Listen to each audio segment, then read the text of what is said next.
अब बात करेंगे एक पीड़िता की अपील के बारे में। आपको बताते हैं जिसको सुनकर आपको गुस्सा भी आएगा और दुख भी होगा। दरअसल मध्य प्रदेश के इंदौर में कुछ बदमाशों ने सेना के 2 अधिकारियों और उनकी 2 महिला मित्रों के साथ मारपीट की।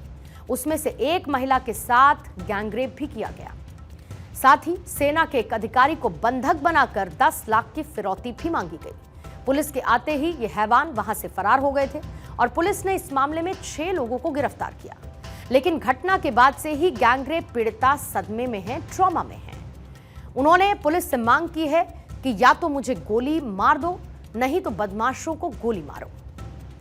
इससे पहले इस मामले को लेकर मुख्यमंत्री मोहन यादव ने भी यह साफ कर दिया कि इस मामले में सख्त से सख्त कार्रवाई की जाएगी।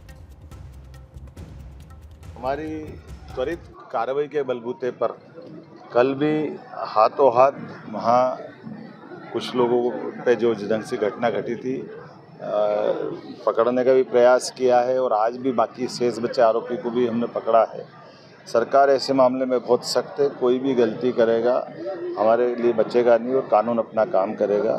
राहुल गांधी इस पर निशाना साध रहे हैं जिस तरह से ट्वीट करके। राहुल गांधी को फुर्सत है, वो क्या करेंगे?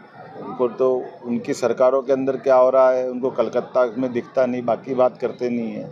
4 लोग जो हैं वो आर्मी का जो फायरिंग रेंज है वहाँ पर गए थे देर रात को और वहाँ पर 2 लोगों के साथ मारपीट हुई और अन्य 2 लोगों को बोला गया 10 लाख रुपए लाने के लिए और उनको भेज दिया गया था। जिन 2 लोगों को वहाँ पे रखा गया था उनमें से फरियादी ने द्वारा ये बताया गया है कि महिला मित्र को साइड पे ले गए थे और उसको उसकी चलाने की आवाज़ आई थी, जिस पे फरियादी जो है उसको आशंका है कि उसके साथ कुछ गलत हरकत हुई होगी।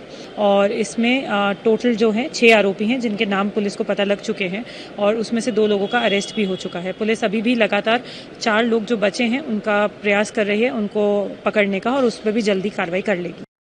लूट हुई, इसकी एफआईआर हुई है। जो लोग सामने आए वो बीजेपी के नेताओं के रिश्तेदार आए, बीजेपी के कार्यकर्ता आए। आखिर क्या कारण है कि बीजेपी के नेता ही ऐसे सारे प्रकरणों के पीछे होते हैं? मोहन भैया के राज में दलितों पे अत्याचार हो तो बीजेपी के लोग आए, दलितों पर पेशाब करना कांड हो तो बीजेपी के लोग आए, अगर सामूहिक कोई बलवा हो गया तो बीजेपी के लोग सामने आए। अब ये महू की घटना में बीजेपी के कार्यकर्ता सामने आना क्या मैसेज है? मैसेज ये है कि मोहन भैया लगाम कसो। अब आप इस खबर को दूसरी नजर से भी देखिए। ये घटना पर्यटन स्थल जामगेट महू में मंगलवार रात करीब 2:30 से 3 बजे के बीच हुई। ये एक टूरिस्ट प्लेस है और पकड़े गए सभी आरोपी आसपास के ही बताए जा रहे हैं। अब इसी इलाके का एक इतिहास भी आप सुनिए। उससे पहले ये तस्वीरें आप देखिए। ये है वो टूरिस्ट स्पॉट जहां पर लोग घूमने के लिए पहुंचते हैं। ये जो किला है, बड़ी संख्या में यहां पर पर्यटक पहुंचते हैं। लेकिन एक ऐसी टूरिस्ट प्लेस पर, जाम गेट पर, जहां बड़ी संख्या में टूरिस्ट पहुंचते हैं, क्या वहां पर जाने वाले टूरिस्ट की सुरक्षा पर सवाल खड़ा नहीं होता? क्या वहां की व्यवस्था पर सवाल खड़ा नहीं होता?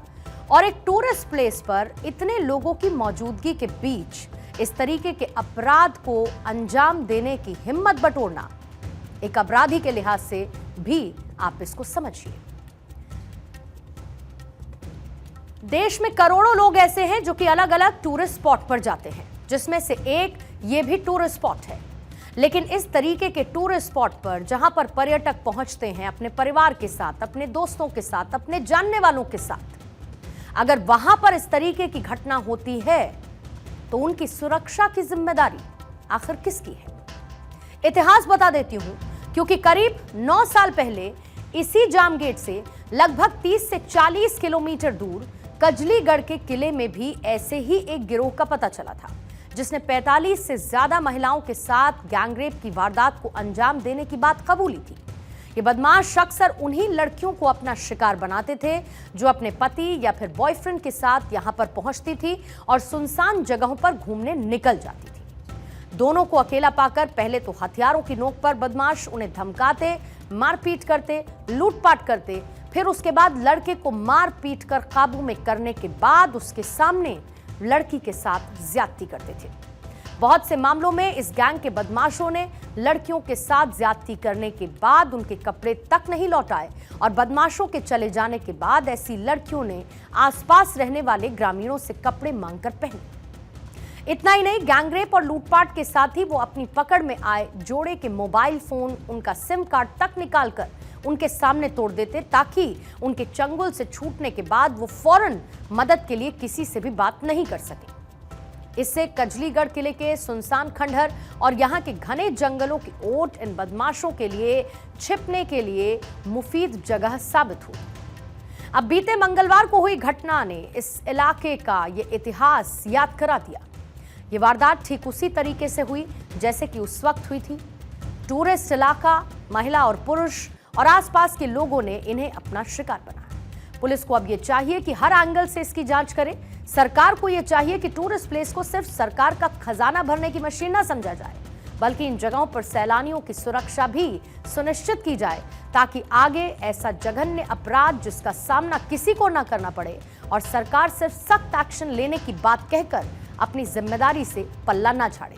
ये सरकार की नाकामी है और इसे शर्म के साथ स्वीकार करें।